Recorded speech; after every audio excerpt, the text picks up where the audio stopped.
Produced by Kurious Arts. Hello and welcome to a Curious Conversation. My name is Alex Mellor and this is the third show in the run-up to the season of debate. You can find us on Instagram at curious_arts, at Twitter at artscurious, and on the internet at www.curious.arts. And yeah, like I say, my name is Alex Mellor and we'll be having a conversation with a couple of interesting people in and around Sheffield. And the person I've got today is Mr. Gary Roberts. Welcome to you, sir. Hi. So, you're a first-time author living in Sheffield, and your book's about quite a unique perspective. But before we get into that, can you tell me a little bit about yourself? Where are you from? Where did you grow up? What school did you go to? Yeah, I'm originally from Sheffield. I grew up in Broomhill and High Green, and I went to Notre Dame High School in Fulwood. Just to give me an idea, because the first two people that I've had on have been my age. And look, I'm not going to make any assumptions, but you're not really my age. You've got, was it 2 kids? 2 kids, yeah. And again, I don't want to ask how old you are, but when did you go to school? Give me context for that time. High school was 89 to 94. Oh, okay, fair enough then. So, and you grew up in and around Sheffield. So comparing that with the sort of the modern day, what's it like? How have you seen the city change? Oh yeah, it's definitely hugely changed. Originally, it was, as it probably was for centuries, an industrial, hard city. Mm-hmm. And now it's, obviously with the advent of the 80s and 90s, it's changed and it's become lots more broader in its perspective of business and enterprise, I'd say. Mm-hmm. And like I say, you've got quite an interesting book, and the title is 7.62, yeah? Yeah. And for those of us that don't know, string of numbers, what does it mean? 7.62 refers to the caliber of AK-47s, which is the preferred weapons of our enemy in Iraq. And that should give you some idea of what we're going to be talking about today. So if you want to click off, now's your chance. And going into this sort of thing, and we're going to be talking about Iraq and some of the other heavy stuff, there is one serious allegation that has been leveled against you, Gary, and it's that you're a Blades supporter. That's true, yeah. Wrong side of the city. Well. Dear. You can't all be saints, I suppose. Yeah, well, it's the right side of the city at the moment, isn't it? Yeah, only because you're in the Premier League. So, tell me a little bit about this book. Yeah, so this book's a memoir. It centres around my time in Iraq, although it does touch on other places I've been. I first went to Iraq in 2003 and I left Iraq 2009. And you say you left Iraq, you were a soldier at first, yeah? I was, yeah, British Army. And then what? And then I became a private military contractor. Wow. Okay, and straight away, I've got a lot of questions. When you say a private military contractor, how is that different from a soldier? Basically, you're working for a private company, registered tax-paying company in the United Kingdom, and you go out and do soldier-type tasks, military tasks, defence tasks, for a private company under a contract. So why is the army, why are we asking, you say private military contractors to do these things? Why aren't we asking the army to do these things? The deployment in Iraq, Afghanistan and other places is just too wide, broad and large for the British Army to conduct everything. You see, that's quite interesting because to me, the army is all encompassing. It handles everything that we need to do in that sort of regard. So when you say it's a broad scope, I'm having trouble wrapping my head around that. Can you explain that to me? Like when you say a broad scope, like what is it that you're doing that the army what is it that you were doing that the army can't? Yeah, so basically Iraq's a huge country, millions of people, thousands of square miles, and basically the British Army and the American Army can't cover everything and all the jobs they need to do to facilitate their mission. So what they do is they outsource certain tasks to private companies to be fulfilled that role. So what sort of tasks specifically, say? It's mainly defence tasks, so anything from escorting convoys to protecting engineers or people involved in the reconstruction of Iraq, and even to journalists and the press. They would need protection to go into Iraq, and private military companies can supply that.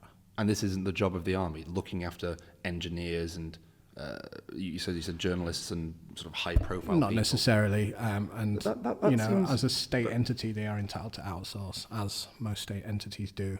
So that seems very odd to me, because again, my It seems very odd Yeah. to you and it seems very odd to the most people because we're still emotionally attached to the bloc-centric industrial armies of the Cold War. Right. And Okay. since the end of the Cold War, things have changed. The army's a lot smaller, budgets are smaller, not just our military, but around the world. Most NATO and coalition forces are a lot smaller, a lot more streamlined, a lot more professional. So they can't fulfill everything that's required of them on a mission, especially in missions such as Iraq, where things didn't go fully to plan. Well, and we're going to get onto that, Yeah. I have no doubt. So let's rewind it a little bit and talk a little bit about the book. You say it's about your memoirs as a soldier, sorry, as a child and then a soldier, and then as a private military contractor. But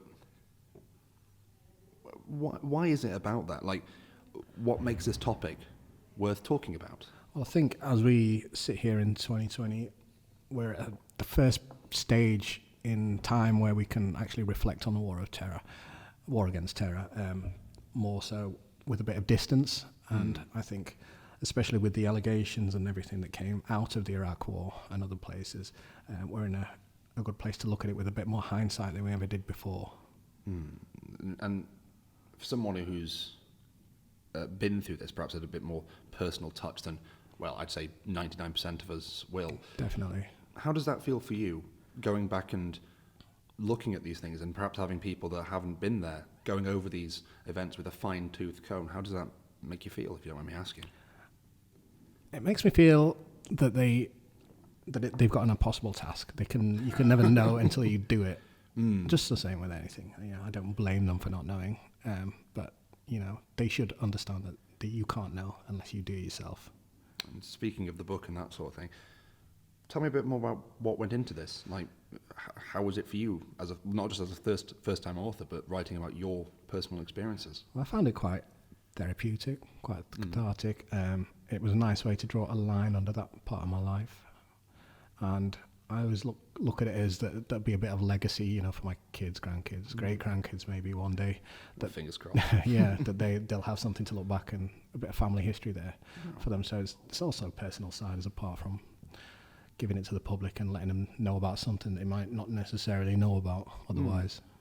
And this is all not even talking to the fact that you're a first-time author, Right? And that comes with its own host of struggles. So did you just pick up a pen one day and start writing it down? I just started writing a couple of stories in isolation, no intention of writing a lot of the whole book. And actually, when I did first start writing the first bits, a lot of the stories that I ended up writing about hadn't even happened by then, so it was an ongoing process. Oh, I see. So you started writing this while you were still you were a contractor? Well, I was a contractor, yeah. Okay. So paint me the picture. Talk to me through the timeline. So you're a child at Notre Dame, did you say? Sorry. Yeah. And then and talk to me this, because did you just think one day, I want to be a soldier, this is the life for me, or tell me about that journey a little bit. It feels like it felt like it, it just happened and I wanted to be a soldier. But actually, when I look back and I started to analyse it, when I was writing the book, a lot of things were imprinted in my mind throughout my childhood, which steered me that way. Such as? Yeah, such as just the news. The background to my childhood was, Northern Ireland, Beirut. And the troubles and that Yes, sort of things like that. And I always found an interest. I didn't realise I was particularly interested in it, but I always stopped to watch that kind of thing. And then the first Gulf War, 91. Was it the British Embassy in Iran? Was that around that time, or am I getting that right? No, that was 1980. So I was like 2 years old then. Right, I should say that thing as well. I was born in 1997, so I'm saying my youth with these ones. Yeah. But, so and that was quite impactful on your sort of formative years. I think so. Is Looking that back, fair I think so. I assessment? obviously didn't realise it at the time. I just thought it was, action-clad on TV.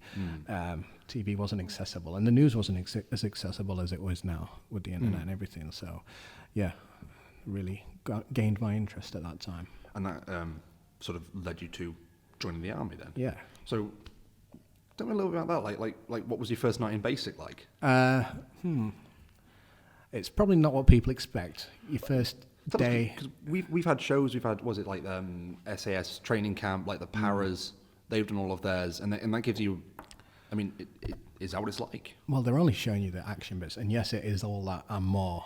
there's a lot more to it. You know, your first lesson in the army is probably how to make your bed, for example. You know, Really? Yeah. Sounds How like to my dad. iron your kit. So there's a lot of that. But then, it does go into the more interesting things, which is what they'll show you on the TV. This might be a bit of a weird question, but I want to ask you: when you joined the army, did you ever think about like what would happen when you got into a battle? Like, You think about it constantly because that's what they're training you to do. and what's that like in terms of the mental pressure? There's no mental pressure. Really? No, it feels like they're training you to do something so that when in the day of the race, you do it. So what goes into that? Like, again, you talk about basic training where they're telling you to, like, they're telling you to make your bed, to fold your clothes, to iron your clothes, to, to I look think after what your they're uniform. teaching How does you, that help you? I think what they're showing you and what they're teaching you is that you can actually do more than you think you can. You can be more tired than you think you can. You can be colder than you think you can. Wow. And so that mental resilience, although it's not palpably instructed to you, it sort of builds up in your own mind and your own self-confidence. And the way I see it, like, the army doesn't give you discipline, or doesn't give anyone discipline. It gives you self-discipline, which I think is a big difference. So you're learning about yourself as much as you're learning a new trade or skill or set of skills. And those set of skills will have helped you later in life. So, Right, because you always fall back on your own training anyway. and so when you were in the army, so you were in with the infantry side? Yeah, light infantry, the rifles, 3rd Battalion. And what sort of things did you have to do during that time? Again, help me paint me the picture of this, because again, it's the difference between civilian and military life. Help me paint the picture. Help me to understand this. Well, you're living a whole new life. It's not like a job where you can go home at 5 p.m. So a lot of field training, a lot of skills, equipment, everything from weapons to map reading to compass work to signalling skills, radio work, all the things you'd be required to do or may be required to do come the time of operations. And what was it like? Again, you say you can't go home at 5 o'clock, and you're stuck in a room with X many other lads who can't also go home at 5 o'clock. What's that like? Well, the army does a pretty good job of tiring you all out during the day, and during the night. It gets to a point where, at the crux of training, there's no, it all blends into one blur of exercise and training, and there's no nights or days, and you basically spend every waking hour doing something on the course, whether it's even just preparing your locker or your room for the next day's inspection. Wow. And another curveball for you just for now. Yeah. Can I ask you this? Could you say, looking back on this journey that you've been on, you, with hindsight and that sort of thing, can you tell me a moment where could you almost pinpoint, in fact, a moment where you stopped being a civilian and became a soldier? Not just I'm not just talking about just like a sign on the dotted line. Congratulations, here's your handshake. You're part of the army now. Yeah, I've touched on this in the book a little bit. Probably not. I could probably not pinpoint an exact moment, but what I will say is that I finished training and I went straight to Belfast, which is where my unit was, and I realised that the baptism of fire isn't joining the army or even going to Belfast. It's leaving a platoon of 30 boys in training and joining a battalion of 500 fighting men. So that was the real baptism of fire, if you know what I mean, regardless of where they were or what job they were doing at the time. And what was that like? And what again? So you're going from 30 recruits, raw recruits, and you're joining, say, 500 fighting men, as you say.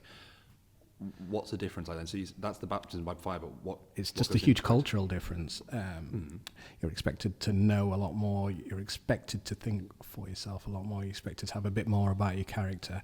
You're not just dealing with 30 other boys your age. You've got sergeants who've been in 10 years, even other privates or riflemen that have been in 10 years, right up to 20-year sergeant majors, 25 years plus and everything.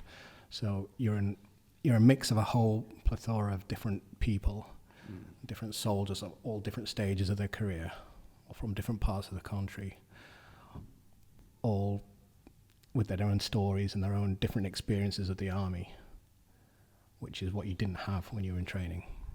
Wow. And what was that like for you? Did you find it hard to adjust, or was it because I've I've heard people say like, oh, they snap to it, and the regimented lifestyle works really well for them. How was that for you? Yeah, it worked really well for me as well. Yeah, there was a lot of adjustment, but I relished it, and it felt all right for me. I see how it worked, and I understood it, I think. Wow. And I enjoyed the challenge. Wow, incredible. So, and after that, let's go back to the sort of the timeline of thing. Joined the army. How long were you in there for?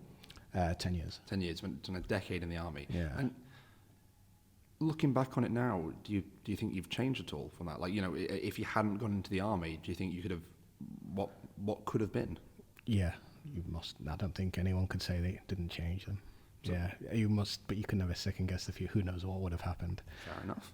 And then you decided to leave the army and do something else. And the do something else was you joined a PMC, a contracting group. What was that like? Tell me about the shift from going from the army to things. I mean, was it a sort of job that you could go home at 5 o'clock at, or? No, not at all. I left the army on a Friday afternoon, and I was in Baghdad Monday morning. So you left the army? I left the army on a Friday afternoon, and I was in Baghdad Monday morning with a brand new job. Yeah. Okay, so straight away, it's a bit of a turnaround. I've not had jobs. I've not walked out of one job and got another job like that. So, yeah. So what? Tell me more about that. Well, the army does give you leeway when you come up to your signing off period. So I had been through all the interviews and the courses and stuff. So yeah, it was all set up, ready for when I left. So you walk out of one and straight into another. Yeah. How did that feel? To be honest, moving to a PMC sort of felt like moving to just shifting to another unit in the army. I didn't feel like I'd stopped soldiering. It felt like a natural continuation or evolution of my career. Why is that? You say that you hadn't... Because I'd moved from one group of soldiers to another group of soldiers. They just happened to be privately hired contractors. Okay. Tell me a little bit more about it. Because again, you read all these things. You hear these things on the news, and it's, private military contractors operating without restrictions. I can do whatever I want. I've got a gun and I'm running around in Afghanistan. Like, but you're just telling me it's just another bunch of soldiers, same discipline, same.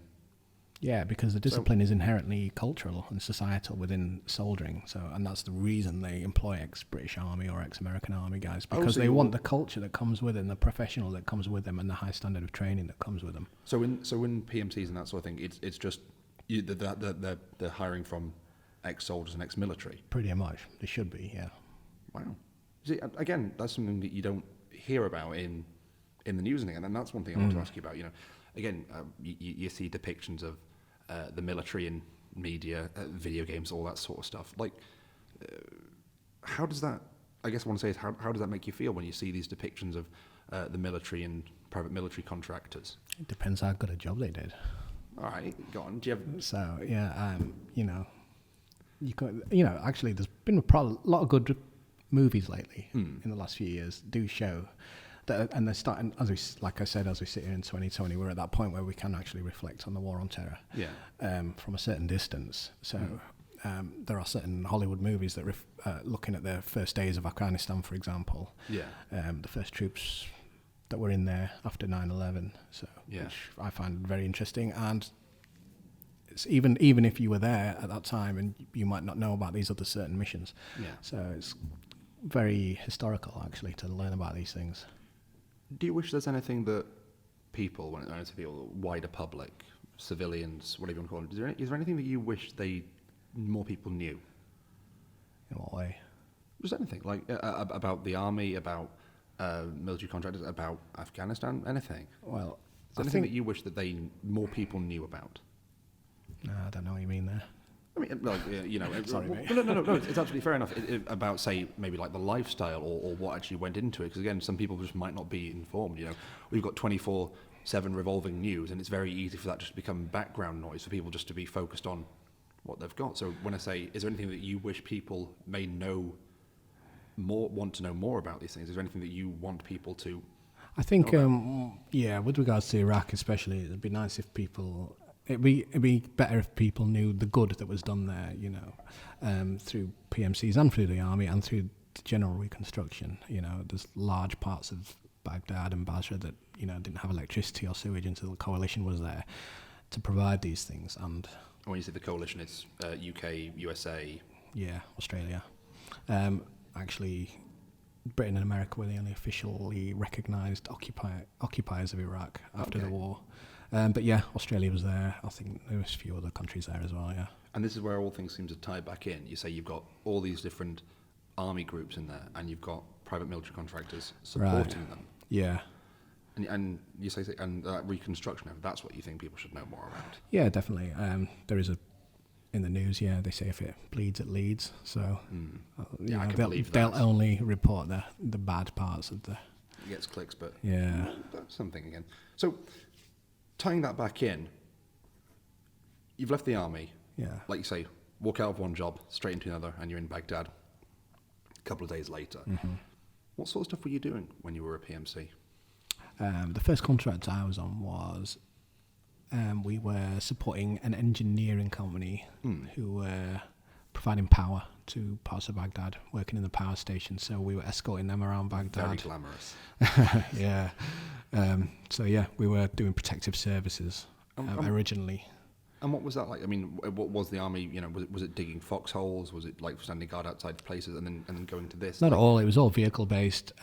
We'd get from the roads in Baghdad. That was mid 2000s. So as you only have to look at the statistics, and Baghdad was on fire at that time. Yeah, it was crazy. So yeah, just one a 10-minute mission from point A to point B within Baghdad. It was a day's planning. Yeah. And often those plans didn't survive contact with the enemy. And so, I guess my next question is the strain that would put on someone. So you're going through Baghdad. You're escorting convoys, did you say? And that could be of... Yeah, I did a lot of convoys. Yeah, all over the country actually. Yeah. And what sort of things would you run into? Say average. Well, it's a Thursday today. Average Thursday in Baghdad. Like, what sorts of might you run into? Yeah, you could go anything from 1 ambush to 15 ambushes, separate enemy contacts. Yes, it's not unheard of at all. And you say it's just yourself, or have you got anyone else with you? We've got we've generally got four vehicles of PMCs. Then we've obviously got the convoy itself that we would be protecting. Often, if we had sensitive cargo such as ammunition or weapons, we'd have military support in the form of maybe an Apache or two supporting the convoy. I suppose that felt better to have one of those things thundering overhead. It's nice, yeah. But not every day. No, not all the time. And as I say, the military was quite stretched. They can't provide everything all the time, which is where we came in. That to me sounds very odd that there's... I do apologise if I'm getting hung up on these things, but it's the idea that the army can't do something or doesn't have the equipment to or the resources to do a certain thing. That to me sounds, again, but you say it's the block tactics and the change from that. Yeah, it's just we're still emotionally connected to the Cold War and how a state army provided every single thing within that, from food to drainage to combat operations, and it's just not like that anymore. Again, that seems very odd to me, but I get, if you've been there, you've seen it firsthand. But again, so tell me more about what it was like working as a PMC, sort of, and how it was different to being in the army. It's like, so you're running from point A to point B. I mean, do you get to pick the jobs that you go on, or? No, you're generally given them through an ops manager. Yeah, but I'd say the main difference between the army and PMCs is that one, in PMCs you're constantly operational, so you'll have some leave, you'll go to work and you'll be straight on operations, live operations in the hot zones. Whereas in the army, obviously, you've got time on exercise, you've got time doing this and that, and then you might come up to a deployment once every year, or once every 2 years, or even longer, depending on the era. See, that to me sounds like it would... you've got people say, I'm joining the army, I'm going to go fight the good fight and that sort of thing, and you get stuck behind a desk for 3 years. Right, some people do, yeah. And I guess that would be the thing, that feels very stop-start in a sense. It feels like that could quite throw a person. Yeah, I felt quite, not frustrated, but I wanted to be on operations as much as possible at that time in my life. I mean, that to me sounds like, somebody might say, that's, I don't want to say looking for trouble, but, you're in these places. What would you say if someone said that was, you're just looking for trouble? I was just at a stage and a time in my life where I was at an age where I wanted to test myself. I wanted to Okay. be live. I didn't want to, it's like I always say, it's like playing for England. You don't want to to play for England and then end up sitting on the bench. You want to be on the field. Very fair. And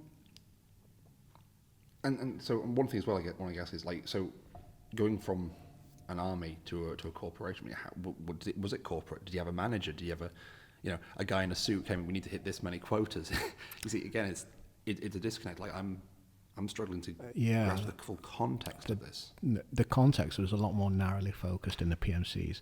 Right. Your mission was, you'll take this cargo or this person or this group of people from point A to point B, and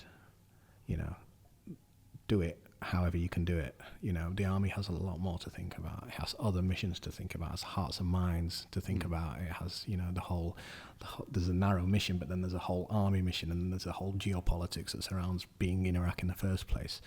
Whereas contractors literally stick to their contract and they fulfill their contract. Can I ask you, what was it like when you're working as a contractor, seeing? I mean, did you ever see? It might have been a bit of a weird thing, but did you ever see your old army unit while you were a contractor? Oh yeah, definitely. What was that like? Yeah. Did you see anyone you recognised? Yeah. I remember meeting a young lad called Tommy Garden for coffees one day. It turned out we just spoke to each other on the phone, and it turned out we were just over the fence from each other. Yeah, so me and a mate went round. We sat down with him. What was that like? It was great. All his mates from the platoon came and sat with us, all asking us questions. About that. Yeah. What the job's like? How'd you get it? What's the pay? So things like that. Yeah. Unfortunately, Tommy he was very interested in it. He gave me his rank slide before he went, as if as a little "don't forget where you came from, mate" type thing.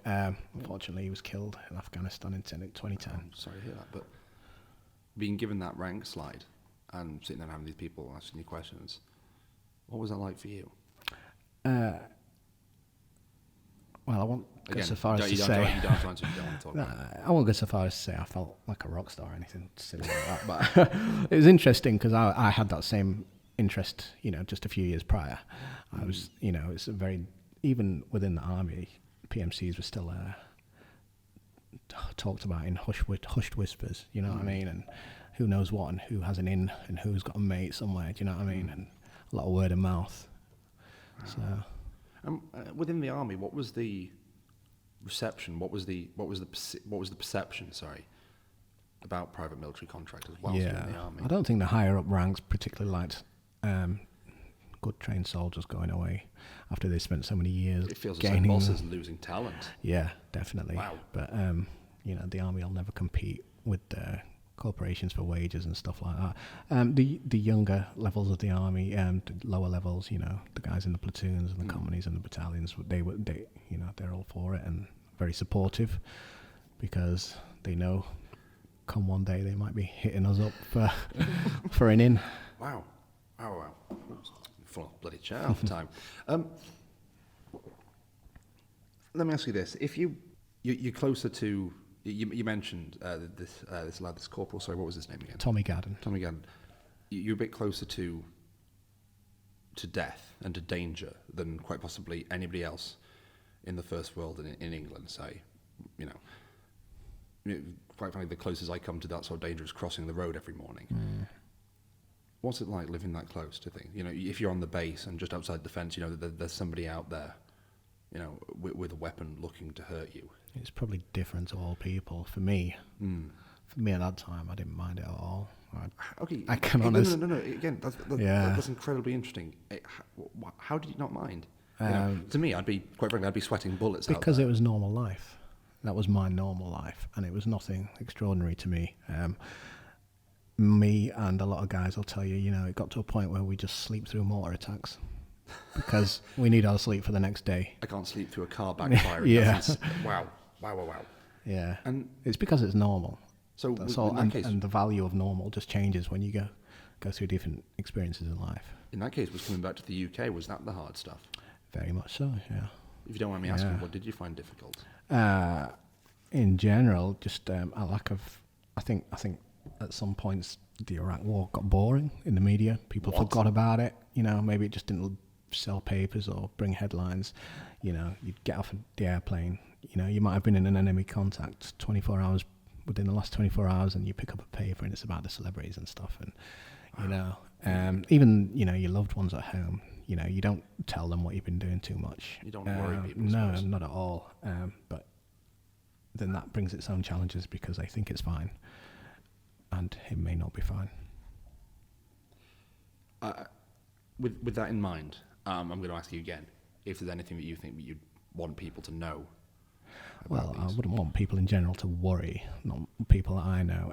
I think, it'd be nice if maybe some more awareness. Just a general awareness, particularly of PMCs, because no one's really aware of PMCs. There's barely a recorded death toll. People don't even know what they are or who they do, what they do. So why is that death toll important then? Because they died in the same war that any soldiers died in. But they were working for a company, so they don't get the Union Jack draped coffins or the big send-offs. And yet they're down on the ground, running in the same dangers. Yeah. In the same scenarios, in the same dangers, same environment as everyone else. Yeah. And again, this might be blindingly obvious to yourself, but why is that just so important then? I think just from a point of view of history and a point of view of support for veterans, people should be aware that this is, you'll never fully understand it, but people should be aware, or could be aware, or more aware. You can learn about it, you can buy books about it, but you would never, unless you really dig into it, you probably won't know about it in general, about that aspect of warfare. Wow. Well, thank you very much. You're giving me quite a lot to think You're on. Welcome. And speaking of your book, 7.62, do you want a second to just give a quick chat about it, or maybe even read a passage of it? Yeah, sure. Go ahead. Fantastic. So, if you want to grab your book. So, do you have a passage in mind? Yeah, so this is a little story about my time in the early days of when I was working as a contractor in Baghdad. Yeah, so, please. On the BSD contract, I have enemy contacts. The first, which takes place on my first rotation on route predators, is small arms fire that we drive straight through. The vehicles are riddled and need to disappear to the mechanic shop. Later on route Sonics, it's an IED. Just a drive-through. The panel on the front vehicle takes a hit, but the armour isn't compromised and we're all fine. Chris, the lad I met in London, is driving. During the third, a client gets a smack in the face. Before a mission, we brief the engineers carefully on what to do if we get into a situation. If something goes down and we have to move, I tell them, I'm going to grab you, I'm going to bundle you into the vehicle. Got it? They nod. What else can they do? We're at a power station in Baghdad. When we come under fire, mortars. Instantly, I grab the back of the client's jacket and shove him with all my strength through the open door of the truck onto the back seat. He falls flat on his face. No time to get his hands up to brace his fall. Within seconds, the second client follows suit, and then I'm in the vehicle and we're out there. Fraz turns to check the clients in the back. You okay? The clients nod unconvincingly. They're white-faced, shaken, but not injured beyond a grazed cheek. We're not going to apologise for manhandling them. It's our job. The PSD work is a real eye-opener for me in professionalism. You have to really be a fuck-up to get kicked out of the army. Here it's different. The first firing I see comes after someone gets caught drinking. This is Armour Group's most important contract, worth millions, and they can't afford mistakes, so it's a dry contract. No booze.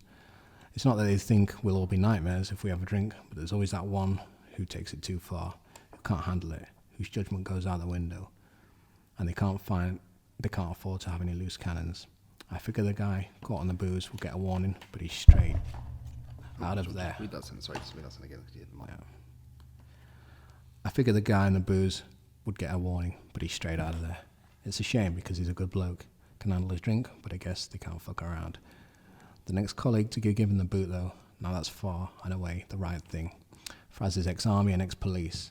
As my team leader, he seems a good bloke, on the ball, professional in training and professional out on tasks. But then he screws it all up by getting involved with an Iraqi girl. Not just any Iraqi girl, one who works for our clients. Their relationship is no secret. It's common knowledge among the guys and the local Iraqis. Fraz even gets to know her brother. I don't think it's in our contract that we can't fraternise with locals, but it's common sense to me to keep your business and pleasure separate. And don't we piss off the locals enough for that using their girls? Fraz says he's had girlfriends back home, but nothing long term. He once told me that the problem is they just don't get the job we do. I had to disagree, as there are many guys that have to spend long amounts of time away from their families in order to give them a better life in all sorts of industries. One day, Chris, the lad I met at the interview, and I were shooting on the range. Fraz stood behind us on the phone with his phone out, recording an answer machine message, pretending to be in an enemy contact while answering the phone. Chris and I rolled our eyes at each other and just carried on firing. No wonder he couldn't keep a bed pulling shit like that. Pretending to be in some big-time action hero, I thought. What if his mum or someone rang up and heard that message? They'd be worried shitless. One evening, bored of sitting in my room, I decided to drop in on the lads and see if they wanted to hang out. By this point, my team consists of Fraz, the team leader, Chris and John. I try Fraz first. Chris opens the door inside. I see Fraz sitting on his bed, head in his hands, breathing hard. John is standing anxiously over him. Fraz looks up and sees him. His eyes are bloodshot. They shot her, Gary, he says. They fucking shot her. I pieced together the story from Fraz and the other lads. That afternoon, she had taken a taxi from work, as was her habit. She'd been dropped off in the usual spot. There, a man, a local, was waiting for her. He put 4 pistol rounds into her chest. How did you find out, I asked. Her brother rang me. Is she alive? Yes, she's in hospital. It's bad. She's fucked. I leave John and Chris to it with Fraz. I'm not interested in this shit. An hour later, I come back to check on him. I'm appalled to see the state Fraz is in. One of the managers has been called and has had to confiscate Fraz's weapons. We keep them in our rooms ready to stand by in case of a camp attack. And a medic has had to administer a sedative to calm him down. Still, he's talking rubbish, looking at a map and working out a route to rescue her.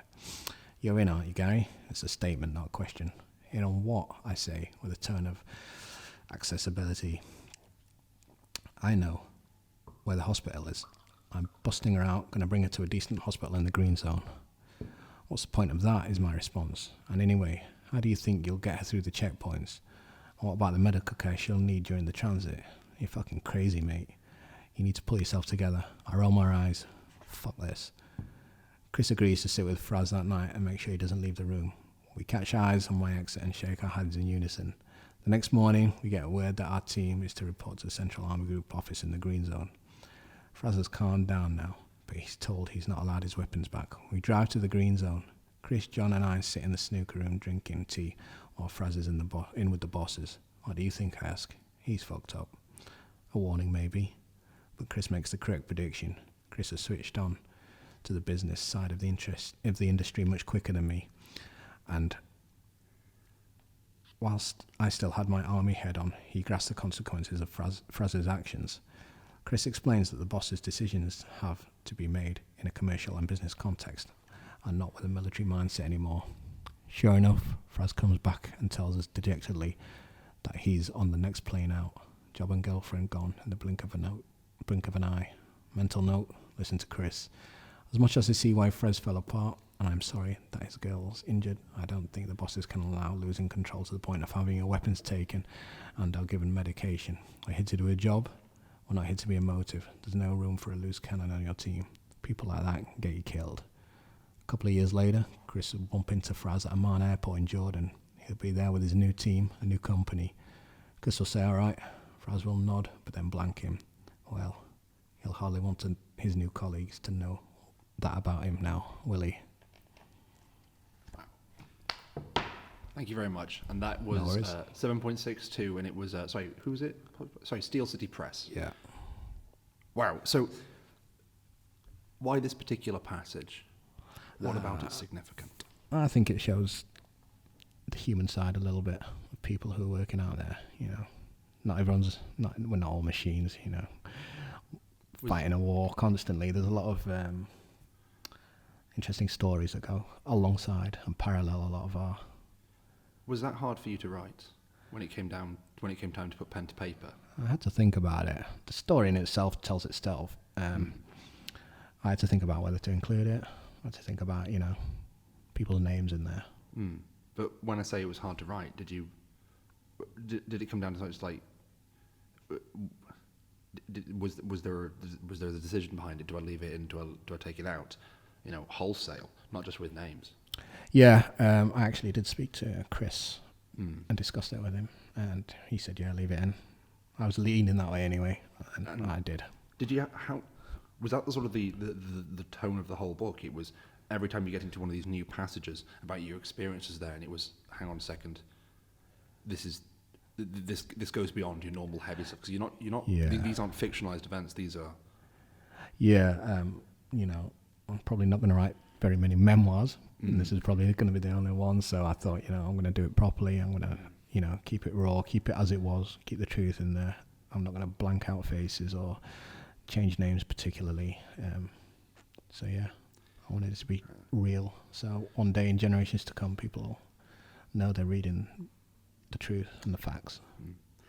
One last question before we go. Yeah. Was it worth it, writing the whole book? Definitely, yeah. Did it help you in any way? It's nice to know that my story's out there a little bit, and people can look it up and see these stories. I hate to think of all of the centuries of soldiering. There's going to be millions and millions of stories that have been lost just as people pass away and things, and it's nice that some of them are preserved. Okay. Well, thank you very much. This has been a Curious Conversation with Gary Roberts, author of 7.62. My name was Alex Mellor, and you can find us on Twitter at curious.arts, on Instagram at curious_arts, and at www.curious.arts. Again, this has been Alex Mellor with Gary Roberts, author of 7.62. And just before you go, where can they find the book? You can check out the Facebook page, 7.62, and Amazon and Steel City Press website. Right then. Thank you for coming, and thank you for sharing your story with me. Thank you. Cheers, mate. Cheers. Lovely. Right then. Let's kill that. Read inside. Yeah, no, so what we'll do is...